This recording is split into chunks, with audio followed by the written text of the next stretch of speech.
Hello all, welcome to Tech Chapter. So in this video we are going to discuss about AWS Lambda trigger. So we'll see what is AWS Lambda trigger, how we can use it, and we are also going to create one Lambda function with a sample trigger. Okay, so we'll see first what is a Lambda triggers or what is a triggers in AWS Lambda. Okay, so trigger in AWS Lambda is event source that starts your Lambda function.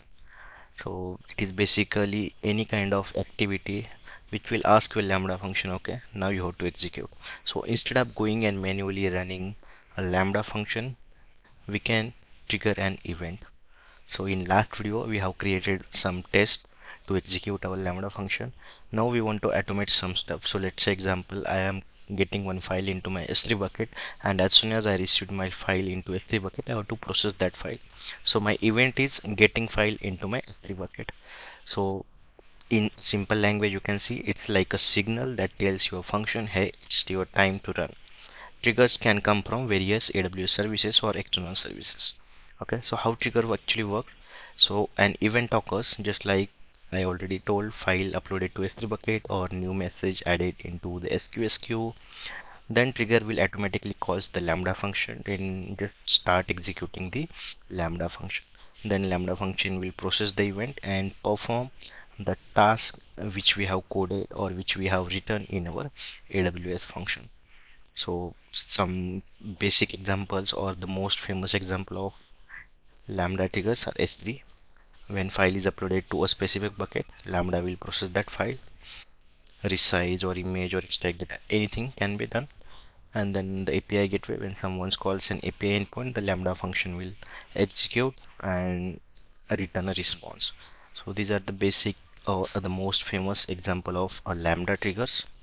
So now what we'll do, we'll go to AWS console and we'll start creating a Lambda function with a trigger. So in previous video we created a Lambda function without trigger, that is our first Lambda function. But in this video we'll go and see how we can create a Lambda function in AWS with a trigger, and we'll also see if that trigger works successfully or not. Okay, so now let's go to Cloud Console and we'll start creating our Lambda function with trigger. So I am on my AWS Cloud Console home now. So here you can directly go to Lambda from here, or you can search Lambda in your search bar and then you can go to Lambda screen. So if you haven't created any Lambda function in your region, it will show you a 0 here, or it will navigate you to the begin screen. So this is my begin screen, it automatically navigated, and here it will just give some basic overview that you can run your code without thinking about the server because Lambda is a serverless, and you can just start creating a function.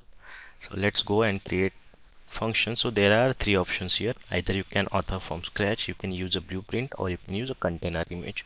So this is just for having some kind of additional template we will use here, but instead we want to know more about Lambda from the basics, so I'll go with the author from scratch, so we'll not miss any kind of learning while creating the Lambda function. So here I'll just give the name as my first Lambda. Okay, so that dummy name or a simple name I'm giving here. And runtime, we already seen runtime is the language in which you are going to write your function code, so I will use a Python 3.8 here. Okay, so one more important thing here is the permissions. Okay, so I will go and create new role with a basic Lambda permission, so it will create execution role with this name. So I'll go and check the additional configuration. So this we want to keep default, so I'll go and simply create a function. Now you might think there is no option to write code here, but yeah, it will create your function with the default code, and then we can update our code and then deploy our Lambda function. So on the next screen you will see our code, which is a default code for now, but you will have option to update your code and deploy your Lambda function. So now you can see you are onto the screen now. Currently there is no trigger, no destination, no layers, only your Lambda function, that is the my first Lambda, and your code will load here. So currently this is a new editor, you can switch back to old editor. I'll show the difference as well, and there are some difficulties people are having while using the new editor. So this is our new lambda function which we created just now, and this is our default code which will just return the message hello from lambda. Okay. And here is option to deploy. So in old screen there were option at the top for test and deploy. So if I go back to old editor, okay, so it is just ask, okay, why you want to go to old editor, so you can give the feedback if you are facing any difficulty is in new editor. And here you will have option to test, and once you modify your code it will show you option to deploy. So suppose if I modify something here, then it will ask you to deploy because your changes are not deployed. So we'll just go to the new console. Okay, I'll go back to new editor,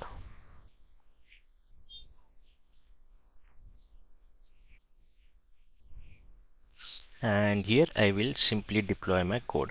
So instead of hello from lambda, I'll just update this as a hello from first lambda. Okay, so this will be your message which will be get returned as a output. Now I'll just deploy this. Okay, I'll click on deploy, and at the bottom it will show the deployment status, which I feel it's not good for a new console or new editor. Okay, so if I click on deploy, so it is showing updating successfully updated a function, and at the bottom also it will show a deployment successful. So this message should be somewhere above, so you will see the deployment is in progress. Okay, now how we can run this? So first we can test it. Okay, so first we'll test it. So how we'll test it? So for testing it, you have to create a test case. Okay, so this is bit different things here. So I'll just give the test lambda. Okay, and what it will do, it will just pass event. So we already seen event is the data which will be passed to your lambda function. Okay, so this is your event, so it is just passing the value key1, value 2, key2, value 2. So instead what I will do, I'll just write name, and I will write Vishal. I'll just write here as a skill, and I'll write here AWS. So I'll pass only 2. I'll remove this comma. So I'll pass this only as my event data, and here I'll just print. So whatever event we are getting, so we'll print that. So I'll just print event. Okay, so it will print this one and return this message. So now I'll just save my test case as well, and also I'll just drag it here, and I also made changes here, so I have to deploy my code again. I'll just deploy it. You can see deployment successful. Now I can test my lambda function. Okay, so let me close this. Okay, and now I'll test my lambda function using the test lambda case. So here you will see the output, test event name, test lambda status call successful, and the print will be in your log. So what it is printing, name is Vishal, kill AWS, because this is complete event we print. Now suppose I want to print only a name, so I'll update my lambda function, and we'll just give, so name, just check it is in capital or small, name. Okay, I'll just give name. Okay, I'll just deploy my function again. I'll close the output, hide the screen, and I'll test again. So now you can see it's only printing the name because we are getting only name from this, and here you are getting hello from my first lambda. So now hope you understood how we can create our first lambda function. Okay, so that's it for this video, and we'll create a new lambda function with trigger in our new video. So thank you for watching this video, and we'll see you again in the next video.